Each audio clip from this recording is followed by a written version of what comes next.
అంటే water works డిపార్ట్మెంట్లో ఈ యొక్క బస్తీలలో నీళ్ళు వస్తలేవని చెప్పేసి స్థానికంగా మా ఎమ్మెల్యే గారు గౌరవ కార్పొరేటర్లు అందరూ కూడా మా యొక్క నాయకులతో కలిసి ధర్నా నిర్వహిస్తే ఈ రోజు వరకు కూడా అధికారుల కనీసం కూడా ఇంతవరకు స్పందన లేదు.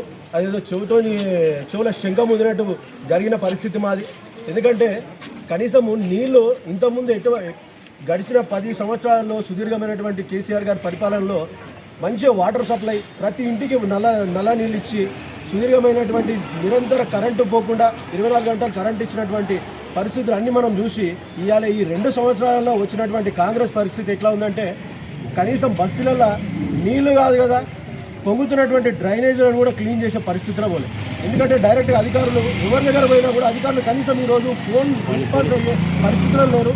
ఫోన్లో కూడా రెస్పాన్స్ అవుతున్నారు. కాబట్టి మేము అధికారుల దగ్గర పోతే వాళ్ళు డైరెక్ట్గా చెప్తా ఉన్నారు, సార్ మాకున్న ముఖ్యమంత్రి చెప్తా ఉన్నాడు మా దగ్గర నిధులు లేవని, మేమే ఆడికి తీసుకురావాలి, మా జేబులోకి పెట్టి చేయాలని చెప్పేసి మమ్మల్ని క్వశ్చన్ వేస్తూ ఉన్నారు. అంటే ఈరోజు పరిస్థితి అట్లా ఉన్నది.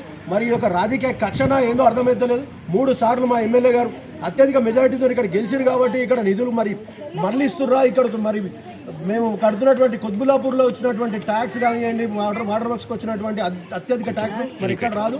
మరి ఇంత ట్యాక్స్ని తీసుకుపోయి నువ్వు 4 సిటీల్లో ఎక్కడ పోయి అక్కడ డెవలప్మెంట్ చేసుకుంటా అని చెప్పేసి ఇక్కడ మాకేమో ఎండ పెడతావు, వాడ తీసుకుపోయి మా నిధులతో వేరే దగ్గర చేస్తా అంటే స్థానికంగా ఏ నాయకుడు కాదు, ఏ కార్యకర్త, ప్రజలు కూడా ఊరుకునే పక్షాన లేరు. ఇవాళ మేము ప్రజల పక్షాన ఏ బస్తీకి పోయినా కూడా నీళ్లు కాదు అసలు కనీసము మోరీలు కూడా తీసే పరిస్థితి లేదని చెప్పేసి ప్రజలు చెప్తా ఉంటే అంటే స్థానికంగా తిరగలేని పరిస్థితి. 10 సంవత్సరాలలో ఏ రోజు కూడా ఒక ఫోన్ కాల్ వచ్చిందంటే 15 నిమిషాల పని చేయించినటువంటి రోజులు ఉండే. మరి మా గౌరవ కార్పొరేటర్లు గారు మరి ఇక్కడ స్థానిక సమస్యల మీద ప్రతిరోజు నిరంతరం ఏ ఒక్క సమస్య రాకుండా చెప్పేసి అనుక్షణం ఎంబడి పని చేయించినటువంటి ఘనత ఉండే. మరి ఇవాళ పరిస్థితి ఏంటంటే మోరీలు తీస్తలేరు అంటే కూడా ఫోన్ కూడా వాళ్ళు ఫోన్ చేస్తే కూడా ఫోన్ ఎత్తలేని పరిస్థితి. అంటే కావాలని రాజకీయ కక్ష సాధింపులు చర్యలు జరుగుతూ ఉన్నాయి. మరి రాబోయే రోజుల్లో ఇటువంటిదే కంటిన్యూ అయితే మాత్రం మేము బీఆర్ఎస్ పార్టీ వారు ఖచ్చితంగా మీరు ఇచ్చినటువంటి హామీలు పూర్తయ్యే వరకు మీ వెంట రోజు పడుతూనే ఉంటాం. ప్రతి ఒక్క సమస్య పైన మేము వెంటాడుతూనే ఉంటాము. మీరు ఇచ్చినటువంటి 420 హామీలు ఉన్నాయి. ఆ 840 రోజుల దగ్గరకు వచ్చినాం. అయినా కూడా ఈ రోజు వరకు దాని మీద సోయలేదు. మీకు కనీసం ఈ యొక్క వాటర్ బోర్డు కాదు, సీవరేజ్ బోర్డుకు కూడా డబ్బులు ఇవ్వలేని పరిస్థితి ఉన్నది.